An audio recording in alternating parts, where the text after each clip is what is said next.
arratsaldeko tailerrerako tokia dagola eta apuntatzeko jende gutxi dagola, pues gehiengoak joan dire goizean eta oso konten atera dire, oso interesgarria izan dela, bigarren saioa orain arratsaldekoa eta aretoko idazkaritzatik pasatzeko. Apuntatzeko, nahi baldin baduzue. Eta, bueno, mainguru hau euskarari buruzkoa da, eta ni gaur goizean oso konten nintzen. Lanera joan gabe, hori lehendabiziko arrazioak pazienteak ikusi gabe, ze gustora gaur, haragi gehiagorikan ez dut ikusiko. Bigarrena da, pues hori, osasun euskaldutzeko gure elkarteak antolatzen ditula eta naparrok badakizue Giputxek eta nolakoa geraen, ez erratzen baldin badigute gu antxea joaten gehala eta berriz ospatu dugula.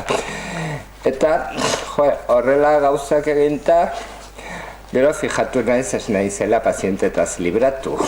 Eske badugu urrengo pazientea, baina begizo, osasungoari, gure elkarteko lehendabiziko parteari ekin diogu gaur goizean, ikertu dugu gazteak eta txertoak eta alpinistak eta enetatikan, eta aizpolita izan duduk, eta bigarrena euskalduntzeari. Ordo, klaro, suertatu zaizkit bi gauza, berriz pazientea eta euskara. Eta, gu lehenengo asistentzia, bai ospitaletan eta hola, claro, diagnostikatzeko beti laguntza eske joaten gerala. Analizak eta espezialisten gana eta ez dakizer eta hola. Orduan horregatikan, ekarri dugu bi gauzak batzen ditun batek. Eta hauxe dugu, eta guztu handia da bera aurkeztea, Fernando Rey. Medikoa da, ez dakit diagnostikoan eta hola trebezia hundia ote dauke, behin ere noski aritu ez delakoz, baina euskerazkotan bai. Baita ere laguna ingeroa, baina eta ere zigorrak ematen dizkigun bertze jardunalditan, euskera maila erabilera, eta bar. Orduan, da egokiena, hortarako beti presa gondo da, gu oso konten etorri zaigulakoaz, eta hitza luzatzen dio berari, nahi zuni. Bale. Ontatik? Ongi haitzen da, ezta? Arratsaldeon, denei, bi gauza esan behar ditut, hasi baino lehen. Baduzuela eskubidea lokuluska egiteko, inolako problemari gabe, hori bat. Ez, ni begira arituko nahi zelako. Ez dut batean ez, nik makina bat lokuluska ina ditut, adibidez fakultatean asko egiten ditun azkeneko lerroan, orduan oso normala iruditzen zait. Gainera ikusi dut, franko edan duzuela. Batzuk, gero beste bat, somatzen baldin badia zu utsunerik hitz egiterakoan, ez da dena nire kulpa, parte batean nire medikuarena da, ongi zentzen ez nagoelako, hemen dago, Maria Luisa Barandiaran, orduan berak ere izanen du ardura pixka bat nire osasunean. Orduan ez da dena nire kulpa. Eta hirugarrena, naiz sekula aritu mediku, eta orduan diagnostikoak egiten naiz trebia, baina pelikuletan asmatzen dut askotan, hasten direnean. Ez dakiz zer du, gero nodulo batzuk, ez dakiz pensatu, kusin, eta gero asmatu eta pospozi jartzen naiz. Tira, orduan, ekin diezaio da nire gaiari. Eskatu zidaten ordu erdiko edo itzalditxo bat ematea honi buruz. Orduan esan zidaten nik hola deitu diot. Diagnostiko bat gure euskararen osasunari. Hemen jarri dizuet ez dakit ikusten den horregatik Fernando Rey izena hori dut. Naiz eta Rey eta Reitarrak ez dauden oso modan gaur egun. Eta medikoa jarri dut letra normalian eta itzultzailea letra beltzian. Medikutik gutxi dut, ikasi non eta zaletasuna badut eta itzulpenak ditut, osasun kontu, baina deus gutxi dut medikutik. Baina hurbiletik segitzen du, eta itzultzailea naiz batez ere. Orduan, hemen da titulua eta nahita holaxe jarri dut. Diagnostiko bat.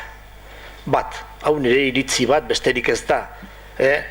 kontrastatu gabea, eta arduan diagnostiko bat 1000 egin litezket, eta zuetako bakoitzak segurazki bat egina du, eta gainera horbiletik egina. Orduan diagnostiko bat, nik impresio bat dut, eta balio lezake ez da baidarako, baina, gero, gure jarri dut hemen letra larriz, gure euskararen osasunari, eta gure horrek, hemen esan nahi du, gure euskararen, hau da, osasun arloko euskararen, osasun arloan euskara nola dagoen, hori, gure euskararen osasunari, ez? Eta orduan, ni saiatuko naiz pixkoa eta azaltzen nola, ze gauza ikusten ditudan, euskararen osasunean, gehien bat, osasun, osasun gintzan, osasungoa, ez da egit hori existitzen dute, baina, bueno, berdin da. Arlo horri dagokionez. Osasuna, eta hor sartzen da, osasun arlo guzia. Gure beste osasunaz nahi mintzatuko, nahiko larri baitabil, azken aldiontan. Bueno, eta hemen jartzen dut, orduan, Fernandoren egiak eta beste egia batzuk. Garbi esan behar du, nik segurazki esan behar dituan gehienak Fernandoren egiak dira. Zuetako asko badakizu, ezta? Zertako erabiltzen den esamolde hori, Fernandoren egiak. Verdades de perogrullo, gauza jakinak dira, gehienak esan behar ditudanak, eta gero beste egia batzuk ere badira. Bueno, tira. Orduan, asmoa esan dizuet zein den, gure euskararen osasunari, hau da, osasun arloan euskarak duen egoera aztertuta nolabaiteko diagnostikoa egitea, eta esan behar dizuet hori bai azterketa hau guzia gehiena Nafarroan dagola zentratua. Beraz, gauza batzuk Euskal Herri guzirako balioko dute, askok igual, baina beste batzuk espezifikoa dira. Eta nik gehien bat hemengoa ezagutzen dut. Eta orduan horixe da. Bueno, behitu, itzultzaileok esaten dugu askotan, hau, albezain hurbil behar bezain urrun, hori goiburu bat, lema bat, olelo bat duguna, lana ongi egiteko halako zerbait egin behar dela. Ezta? Oso hurbiletik segitu, baina gero distantzia pixka bat hartu, ateratzen dena itzulpenean euskara izan dadin, eta ez horpoz egituta erdara, ez? Hitzak aldatuta. Iruditu zait, diagnostikoan ere holako zerbait igual behar dela. Bai datu guziak hartu, oso hurbiletik eta alik eta zehatzen hartu, baina gero distantzia pixka bat hartuta, ezta? Orduan diagnostikorako ere, pues igual, bai, albezain zehatz, baina behar bezain urrun egoera guzia ikusteko. Eta igual, hortan, nire abia puntuak baditu gauza positiboak, gauza negatiboak ere bai. Hau da, nik distantzia pixka batekin begiratzen aldiot gure gaixoari, gure euskarari, ez zuek bezala, oso sartuta zaudetelako seguro denok osasun gintzan, osasun arloan, pazientia naizen aldetik ikusten du nola dagoen euskara osasunean, nola dagoen osasun arloan egiten duten lagun batzuk asko ditut, gero, bueno, mediku naizen aldetik ikusten ditu gauza batzuk, eta badut beste datu bat, bueno, igual ez da oso datu importantea, baina 16 urte hauetan, 4 aldiz tokatu zait zuzentzaile lana egitea. Hau da, ailegatzen diren komunikazio guztiak eta hitzaldiak eta horiek guztiak ikustea eta zuzenketa egitea, ezta? Eta orduan, bueno, pues nola egiteko datu batzuk baditut, distantzia pixka bat. Baina ez dut ezagutzen oso ongi osasun arloa barrenetik, zuek bezala, ezta? Bueno, eta zer egin dudan, naiz eta ez dudan oso ongi osatu, josteta moduko zerbait egin dut. Euskara da gure pazientea, osasun arloko euskara da gure pazientea, eta saiatu naiz historia kliniko bat egiten. Orduan, historia klinikoa, eta orduan aurrekari familiarrak eta personalak, eta anamnesia, eta proba osagarriak, diagnostikoa, tratamendua eta pronostikoa. Hori indut, josteta bat, ez dute egin oso modu sistematikoaz, de gaina gauza asko falta dira, eta, baina esan dut, egin dezadan, etorri zaigu, gure pazientea, nahi eta jarri dut pazientea eta ez gaixoa, pazienteak ailegatzen dira, ez dira beti gaixo, ez daude, bueno, tira. Bueno, pazientzia ondia duna. Historia klinikoa, orduan, lehen bizi iruditzen zait, historia klinikoan eta euskalgintzan eta euskarari begiratzeko eta osasun horrelako euskarari begiratzeko iruditzen zait baikorkeriak zein eskorkeriak deus ez digutela batere laguntzen euskalgintzan. Batak zein besteak beti deus ez egitera bultzatzen gaituzte. Hau da, euskara oso ongi doa, deredua aurrera doa, ez dakiz zer, bakiz zer, oso ongi doan ez, deus egin ez, ezta? Baina eskorkeriak ere ez. Hau desastre bat da, euskara hiltzen ari da, ez dakiz zer, bakiz zer, gero eta korraga daude, eta deus egiterik ez dagoenez, ez dugu ezer egiten, ezta? Orduan, ni saiatu naiz batetik zein bestetik aldentzen, iruditzen zaidalako bietatik aldentzea dela modu bakarra aurrera egiteko. Bueno, baina biztan da, euskara ahul dagola, ezta? Euskara ahul ez balego, elitzak existituko OEE. OE, esaten diozu, osasungoa euskalduntzeko erakundia. Hau da, euskara erabat osatua, sendatua dagoenean, desagertuko da erakundia hau pentsatzen dut, ezta? Hori izanen da gure ospakizuna handiena, desegitea gure elkarte hau, ez dela bako beharrezkoa, ezta? Baina biztan da, euskara ahul dagola eta gure arlontan ahul dagoela, ezta? Eta homek osasunerako mundu erakundeak definitzu zuen bezala, 1956an, erabateko ongizate fisiko, mental eta soziala eta ez bakarri gaixotasun falta da osasuna, ezta? Eta horri kasu eginda asko falta du gure euskarak, hau da, euskarak osasun arloan osasuntsu dagoela esateko, ezta? Bueno, oain hasiko naiz zenbait gauza esaten. Gure pazientea etorri zaigu euskara, osasun arloko euskara. Bueno, ze bururatu zaineri, euskara adin handiko pazientea dela gurea. Mende askokoa, eta ahulezia makalaldietatik ateratzeko sekulako gaitasuna erakutsi duena. Esan genezake eri dagoela aspalditik euskara, baina bihotza aski indartsua du, bihotza badu, eta itolarriak ere izan ditu, eta izaten ditu maiz, arnaz, falta eta beste gauza batzuk, baina gora horiek gehienak guziak ere gainditzen ditu edo gainditzen ikasi du. Oso paziente zarra da, baina bizi da.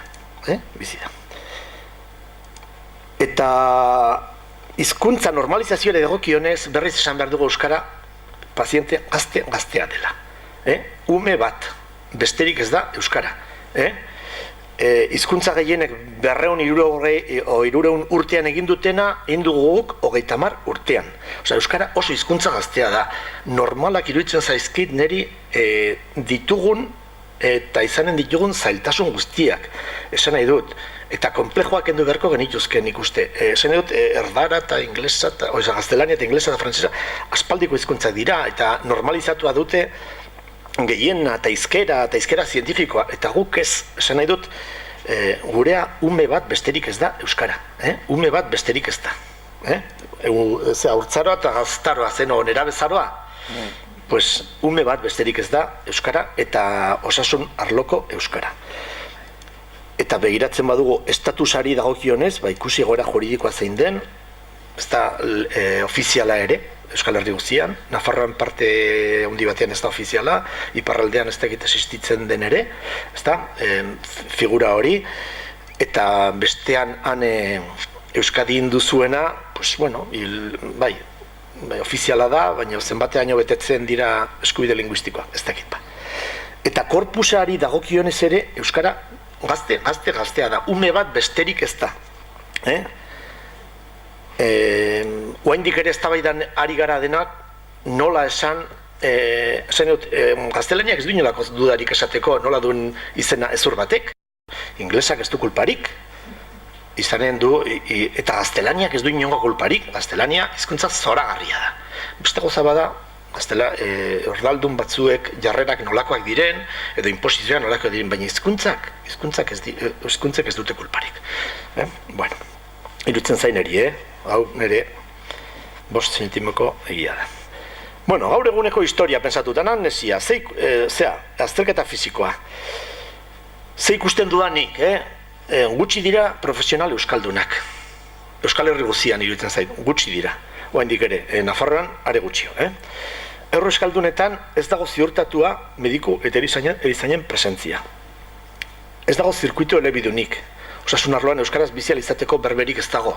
Hemen binpinez. Eta han Euskadin segurazki ere ez. Ezta? Ez da sekula egin euskara osasun arloan normalizatzeko plan bat. Komunikazio idatzi adibidez ez da sekula ziurtatu. Gauza solteetan ez bada. Nafarroan behintzat ez. Osa, medikoak ez dizu banatuko, ezin dizu banatu, ez dakit nik, ziatika duzunean, ariketa batzuk egiteko horri bat nola banatzen dizun, hori ez dugu euskaraz, komunikazio idatzia ere ez dago bermatua. Eta are gehiago, zerbait egin denean batzutan ezkutatu ere bai. Neri gertatu zait, egin liburuska bat Nafarroko ospitalerako, nola agertzen diren, ingresoa denean eskubideak, ez dakiz zer, bakizue, zer egin behar duzun, eta hori dena. Euskaratu nuen, imprimatu zen, eta urgentzia zera joan nintzen egun batean, beste hori eman zidaten, ingresoan, eta bestea, kasualidad, jakin minez, nik egin bainun, bestea ez dago. Jakin nuen azkenian, soto batean zeuden kajak, ireki gabe. Eta arduradunak ez zituen ireki nahi. Esan nahi dut, hori, ez dago ziurtatua bat ere. Ezta? Bueno, mediku euskaldunetatik asko alfabetatu gabeak dira. Eta agurretatik eta galdera batzuetatik haratago ez dira usartzen euskaraz egitera. Hori igual komplejoa dugulako, nahiz eta gero nahiko oso kapaz izan, ezta? Erdaraz eskolatuak dira oraindik ere mediku eta erazan gehienak. Eta karrera erdaraz eginak. Beraz, ezagutza eta ohitura falta sumatzen da arlo espezifiko hauetaz hitz egiteko edo idazteko. Ezta? Normala. Eta gerta daiteke herritarra eta osasun arloko profesionala euskaldunak izatea, baina maiz anatomiaz edo fisiologiaz edo semiologiaz hitz egiteko gaitasunik edo ohiturarik ez izatea. Ni baitut mediku lagunak, euskaldunak, desente moldatzen direnak euskaraz, baina komplejoa dela eta gaitasun falta dela, esaten du, ez dakit, ez dut gaitasunik galdetzeko eta hitz egiteko gauza batzuei buruz. Edo badakit euskaraz, baina gero falta zaizkite datuak. Badakit esaten ez dakit zer, baina gero ez dakit esaten teskueze, ez dakit esaten teskueze, adibidez. Ulertzen diazue, edo semean, tienes los labios, nola, zartatuak, no esaten da?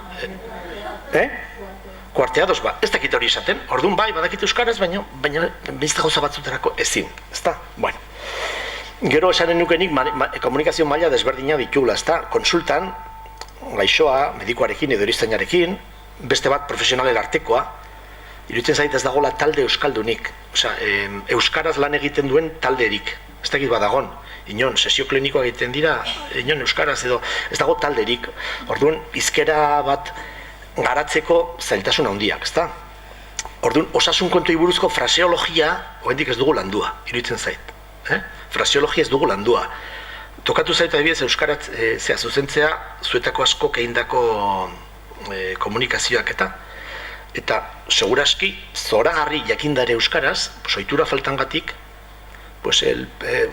nola dugun dena ikasia gaztelaniaz, el paciente presenta no sé lo que, eta gaixoak aurkezten du ez dakiz zer, badakit, igual zoragarri dakila persona horrek euskaraz, baina ulertzen diazue, fraseologia hori guztia, oraindik ez dugu egin, ez dugun modu bat garatu euskaraz, eta ez du orkesten, badu, ez dakit, hori dena, hori ikusten du nik adibidez zailtasun handia.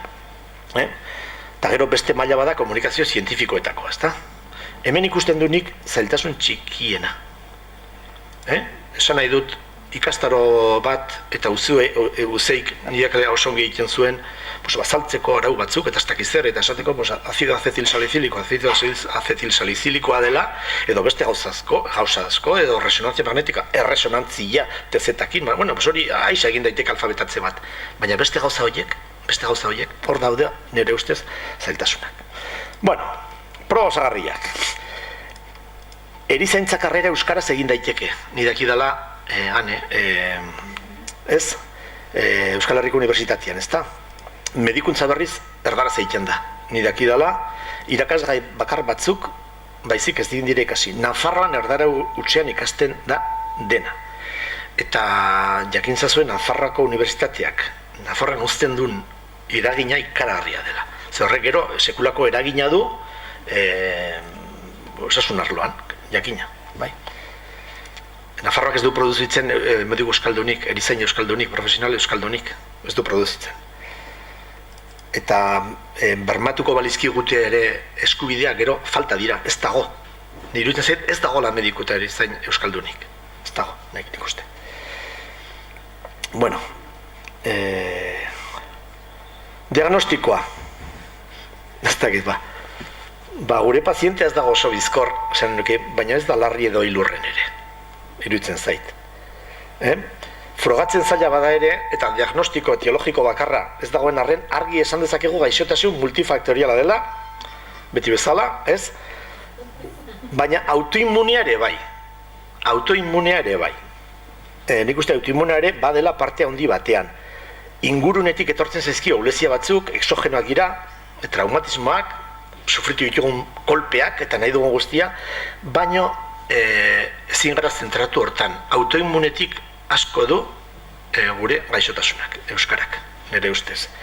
Eta adibide bat jartzeagatik, eta asko oldar gaitezke besteen kontra, edo muga jartzen dizkigunetaren kontra. Egia da Nafarroan ez dagoela eredua ikasterik Nafarroa osoan.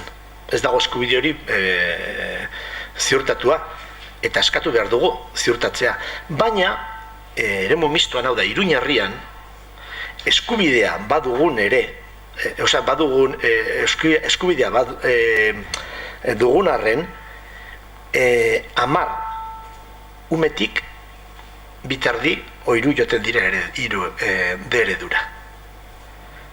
7 ez dire joten, ez inposizioagatik, ez, jendeak nahi ez duelako. Orduan, esan nahi dut, zeren dugu nahi dugun guztia, eta gordo inposizioatzak eta legeak, eta nahi dugun guztia. Ez, autoimmunia da, neurri handi batean. Hemengo askok ez dute euskara nahi. Askok ez dute euskaraz bizi nahi. Edo ez dago behar bezalako motivaziorik edo zirkustantziarik euskaraz bizitzeko. Nafarroan bintzak gertatzen da, hori, ezinezkoa da. Eta arduan, esan nahi dut, adibidez, niri iruditzen zait, zenbait tokitan igual logikoa da egitea kanpaina bat, adibidez, emigranteak, etorkinak euskararen mundura batu daitezen, ezta? Pues igual goizuetan egitea hori oso logikoa izan daiteke eta laguntza ez da gizter. Baina hemen, hastea pensatzen, etorrerak eragina duela hortan, eragina duela, aizue, baina ez pensatu, hemengoak, hemengoen motivazioa sustatu beharko da. Eta gero, etorkina, saiatuko da integratzen dagoen gizartean, Nola eskatu behar dugu etorkinari gainera, etorri eta egonea euskara ikasi, baina zuek ere ez egiten, hemen ez du inork egiten, oso jende gutxik egiten du. Bueno, nire iruditua, Tratamendua jarri dut hemen, gaixotasun kronikoa du gure pazienteak, baina bizirik dago. Eta badu bere egoeratik ateratzeko gogoa. Eta badu nork lagundua eta bizi konstanteak aski egonkorrak. Iruditzen zait. Beste iritzi bat, oso personala. Euskalgintzan iruditzen zait oso errotua egon dela odagola joera bat, Nafarroan batez ere. Eta da, eskatzearena, protestarena. Euskara pankarta bati lotua. Eta logiko bada ere, eta justo bada ere, eta eskatu egin behar bada ere, Euskararen normalizazioa ez da etorriko nire ustez eman behar digutenaren ondorioz. Horrela Euskararen etorkizuna besteen esku uzten dugu, Euskara maite ez dutenen esku. Eta hori ez da gakoa. Euskaldunen, beren eta euskaltzaleen beren dinamismoa da abian jarri behar dena, nire ustez. Amestu dezagun gure etorkizuna eta egin dezagun zerbait errealitate bihur dadin. Ez gaitezen egon eman behar digutenaren esperoen. Nik uste dut egin behar dela dinamizatu, guk egin behar dugu dinamizatu euskalgintza, eta eta ezin garela egon eman behar digutenaren zain. Bueno, eta gainera gure dinamismoa haientzako presio ere bihurtuko da. Bai, iruditzen zait. Erantzukizuna bestena dela pentsatzea arriskutsua da. Iruditzen zaineri, gurea da. Bueno.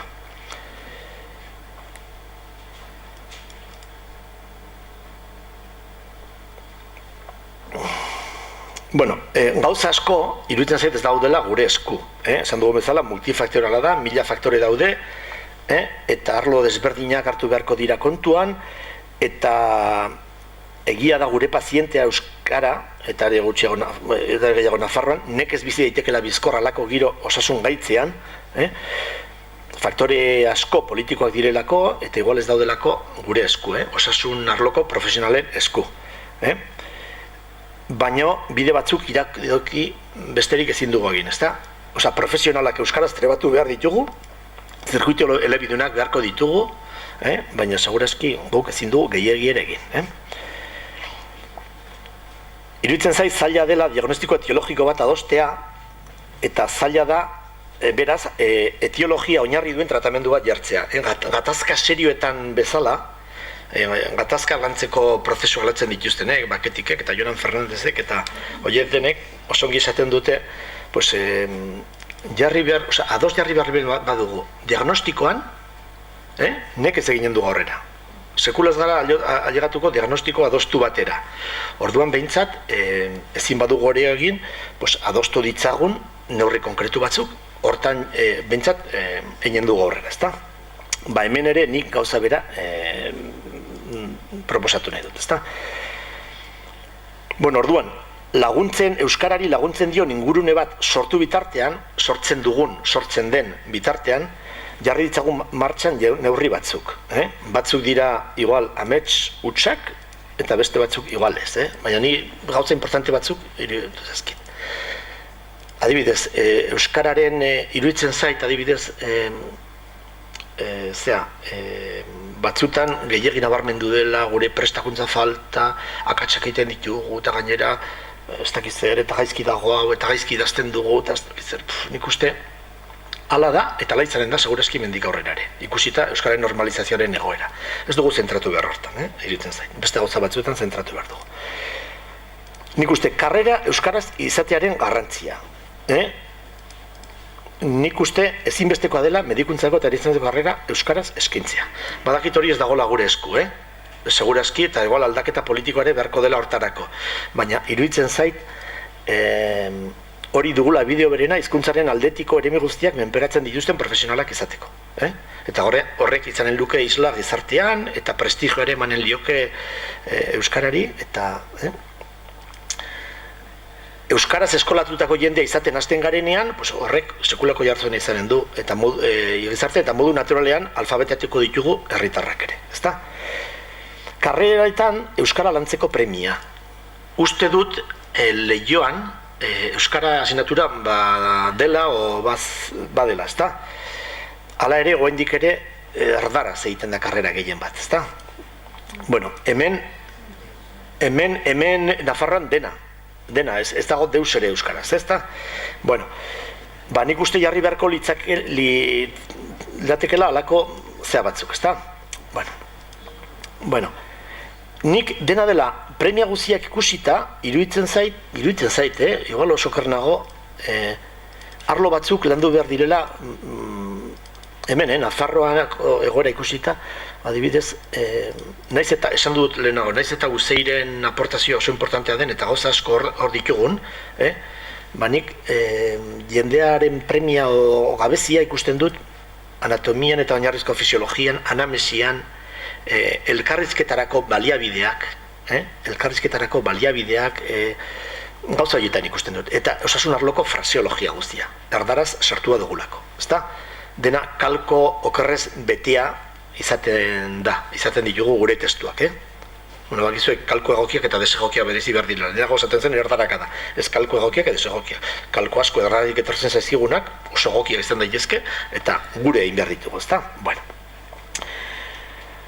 Iruditzen zaiz, segitu behar dugula profesional euskaldunak eskatzen, Nik uste dut bidea dela alden neurrian profesional euskaldunak eskatzea. Eta ez profesionalak berziklatzea. Maisu maistrekin ere gauza bera egiten zen. Esan nahi dut. Edo hemen, lesakara mediku bat ailegatu, erdalduna da, orduan, 3 urte o 2 urte pagatu, ez dakiz zer, pixka bat euskalduntzeko, pues igual ez da berdin ikasten hizkuntza bat 20 urteetan edo 50 urteetan, dirua galdua, azkenean bitartean, ez, nik uste dut, jarritzagun, euskaldunak, ekarditzagun, Durangotik, edo, behar den tokitik, baina euskaldunak ekarditzagun, ez? Eta ez,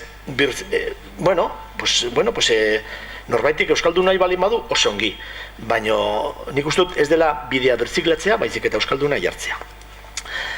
Prestakuntza ikastaroak, segitu beharko dugu prestakuntza ikastaroak egiten, baina iruditzen zait, badakit nekagarria dela euskalduna izatea. Oso nekagarria da. Oraindik segitu behar dugu ikasten, eta baina, orduan, hemen muga egoera diglosiko hontan, segitu beharko dugu horrela. Dena dela, iruditzen zait, ez dela gako importantena. Hemen zaudeten guztiok, edo osasun arloan zaudeten guztiok, badakiz euskaraz, moldatzen zarete, akatsekin da ere, berdin da. Berdin da, ikasiko dugu, bai, eta ikastaroan izen ben, egin zagun, baina egin zagun euskaraz, ezta? Ideia txoro bat, okurritu zait, OEN edukizail bat prestatzea, iruditzen zait profesionalei eskatzea, orain, zentratu zaitezte, alfabetatu zaitezte, eta binga, iruditzen zait ez dela bidezkoa, ez dela justua eta ez dela erreala, ez dela erreala. Orduan nik uste gehienez ere egin genezakela jendeari eskaini materiala, igual pizka bat, baina esfortzu hondigirik eskatu gabe. Eta pentsatzen honik, zergatik ez prestatu material bat, OEN, edo ikastaromuko zerbait, horri bateko edo eman dazagun 25 mezutan, eta noizin behin, astean behin zerbait bidaltzea jende guztiari, esan dute, haizu, hartzazu, agintzazu, eta nahi baduzu ikasi hau, baina gauza laburrak eskainiz, norbait jarri hor prestatzaile, eta venga, hartzazue, bazka, ez dakit, baina, gauza batzuk alfabetatzeko eta ikasteko, peska bat, gure arloko hizkuntzan, ez? Eta gero esanen nuke nik oso gauza importantea iruditzen zait. Euskaraz bizitzaren aldeko apostua egitea iruditzen zait importantea, konplejuak usatu beharra dagola, ez gaitezen lotxatu gure pazienteaz, gure euskaraz, eta esaten dute eta oso ongi, egiten ez den euskara da txarrena. Orduan, egin dezagun euskaraz, eta ez badakizu zerbaitzen, berdin da, eta akatsekin da ere berdin da. Ez, nik uste dut, hori ez dela importantena. Pronostiko bat. Nik uste dut ez dagoela gure esku, esan nahi dut, euskararen etorkizunaren giltza neurri batian egoerak eta egoera politikoak markatuko du, baina guk egin ditzagun gurean, bitartean gure gauzak, urratu ditzagun gure bideak. Baina nik ez dut dudarik gure pazientea biziko dela, eta pixkana hobera eginen duela. Ume bat da, euskara, osasun arloko euskara, hizkuntza normalizatu gisara, nerabezarora hurbiltzen ari dena, eta tokatu zaion ingurunea egokiena ez bada ere, nerabezaroaren zailtasunak gainditu beharko ditu. Baina lagun eta aide franko ditu, eta emanen diote behar den babesa, emanen diogu behar den babesa, behar den askatasuna, eta garbi erakutsiko diogu bizitzak bere mugak ere badituela, adolescenteari honi erakutsi mugak ditugula, eta zoriontasuna helburu, batzutan errealitatea aldatzeko eginalak egin behar direla, eta beste batzutan berriz, errealitatea aldatzerik ez dagoenean, eta mundua ikaragarri indartsua denean, errealitatea onartu beharra dagoela. Esperantzarako aukerak irekiz eta bizi poza galdu gabe. Eta garbi dut, une batzuetan ahul biziko dela, baina euskarak guraso eta tutore asko dituela. Ez du faltako euskara eta osasun arloan euskara nork elikatu. Eta bizi eman zale eta elikatzaileak zuek zarete gainera, eta hoxe, eta besterik ez, eskerrik asko.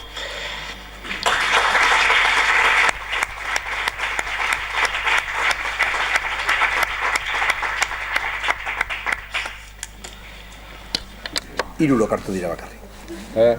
Ni bakarrekan bi kontatzen du. Bista dago izanen dukiek ere. A ber, galderarik.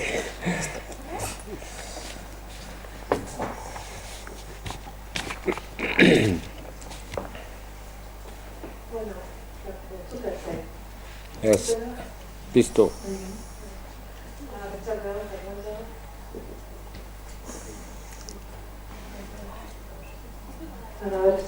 Hola, bai. Bueno, asko gustatu zait, ez zuen aurkezpena. Baina, nik ere aipatu nahi dizut, osasun arlotik eta barruan ikusten ditudan gauzak eta kanpoa ez direnak azaltzen. Eta horren berri eman nahi dizut. Esate bateako, zure esan duzuna, ez? Lan bat izugarri egin, eta nun dago, halako solairu batean, eta kutxakatik atea gabe. Hori, Nafarroan, normala da. Eta zeinen esku egoten da, persona baten esku. Eta bere borondatez, egiten dira edo, zire egiten gauzak. Zurea bezala, beste gauzatu. Esate bateako, Nafarroan, nomeak jaten gordu, baina osasun txartela esate baterako, norbera juten bada osasun zentru batera, eta esaten badu, bera, jaso nahi dula, dokumentazioa euskera, esan nahi dela bakarrik, informazioa esate bakarrik zure izodularena. Hiru aukera daude, bat euskeraz nahi dut, erderaz nahi dut, edo hizkuntzatan nahi dut. Baina horretaz, inork ez du publizitaterik egin. Eta gauza bera, espezializatuan dagoen historiak, egilezean. Historia, esaten da, zitazioa, eta gauza bera bat osasun txartelean, eta bestea, zitazioa espezializatuaren dagoen. Horretaz aparte, esaterateko baina da atzo bertan, lakide batek, hor jarri ditu Nafarroan egiten diran, dokumentazioa eta osasun zentruetarako prest dagoena, eta atzo esatezko. Hau euskaraz egina dago, eta jendeak ez du ezagutzen, eta ez du eskartzen. Eta zure medikoaren laguntzea, eta esaterateako, badago aukera, historia klinikoaren barruan, zuk klikatzen duzu informazioa gaixorentzako eta zenbait gauza euskaraz eta erderaz daude, baina ez jendeak ezkakik, eta seguru ez da medikoak eta erizainak ere, ze gauza dauden euskaraz eta erderaz. Eta esaterateako, horren gala lau urte, erizaintza eskola honetan, bi ikasgai euskaraz ematen dire. Eta esan izut horretaz ere ez da publizitaterik egiten. Gaur esan diate biokimikak enduko dutela, ez? Biokimikarena askontako kontu izan da, eta biokimika eta osasun publikoa biak ematen dira. Eta biokimika, aurreko astean erabaki dute, ez dutela nago. Da, lehen utziko kursuan ematen dara. Izan da, irakasle baten borundatez.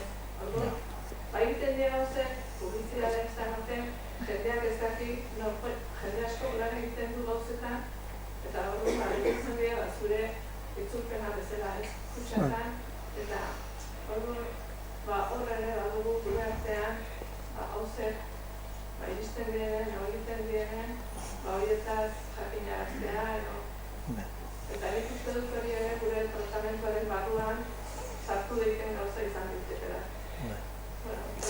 Informazio sare hobea izatea eta gauzak badiruzu. Bai, eta ez hori bakarrik, ez dago osasun publikoaren barruan, euskera osasun txulat izatea. Eta leheno gaur izan, mailiburu batean esaten zuten bezala, osasuna egitxe bat bada politika guztietara, euskera ere behar da, administrazioko leku askotara eritxe behar du, baina plangintza batekin eta gauzen jakinda, zergatik egiten den, eta gero horien erabilera sustatuzko. Utsunean, horren erabiltu.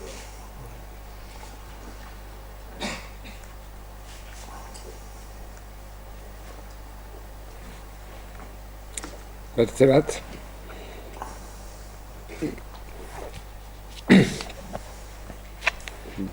Bai.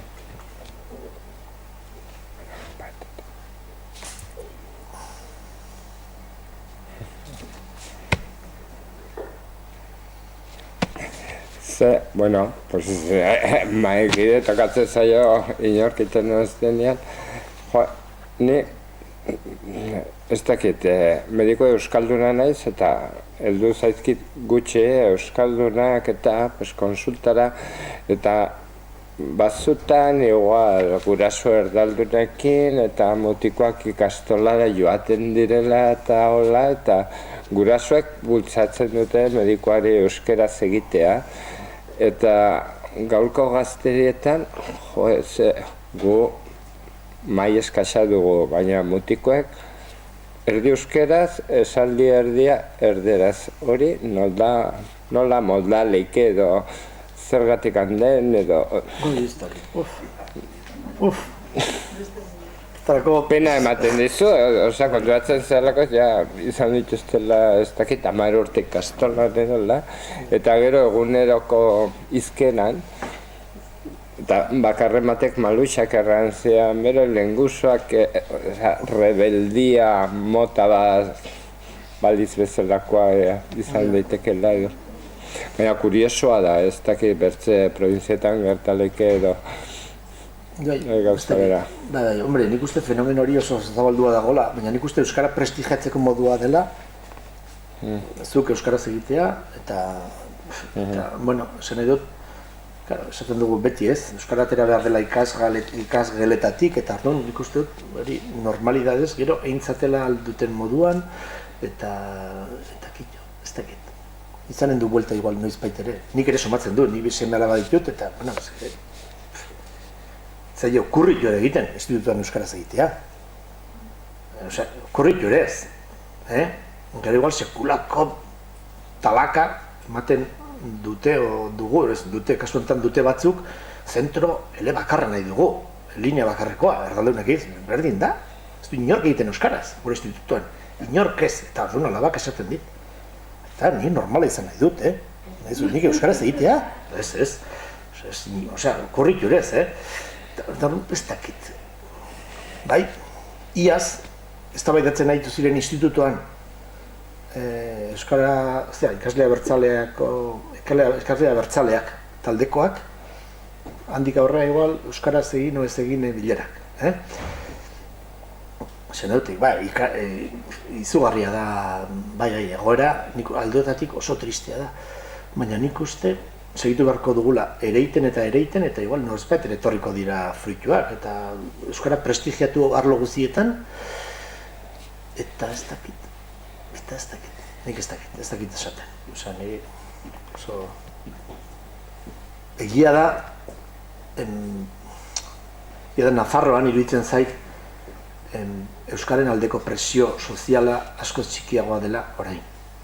Esan nahi dute, batzuk esan nahi dute, igual, lanagatiko presio soziala sanoa den o ez den. Nik uste dut sanoa dela, euskaren aldeko presioa. Esan nahi dut, hemen, adibidez orain euskarak ez du deustako balio, oposizioetan edo lanpostu bat lortzeko. Hori ere nabarituko du jendeak, ez dakit. Esan nahi dut, ez dakit zesan.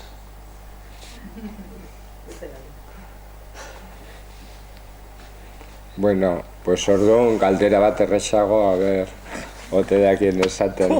Keinak egiten dizkiate, mozteko, tartetxo bat dugu, eta 8 eta 10 hasten dela urrengo saioa eta tailerrak gogoerazi, apuntatu nahi duena, apunta dezala eta joan dadila aretora. Mila esker. Are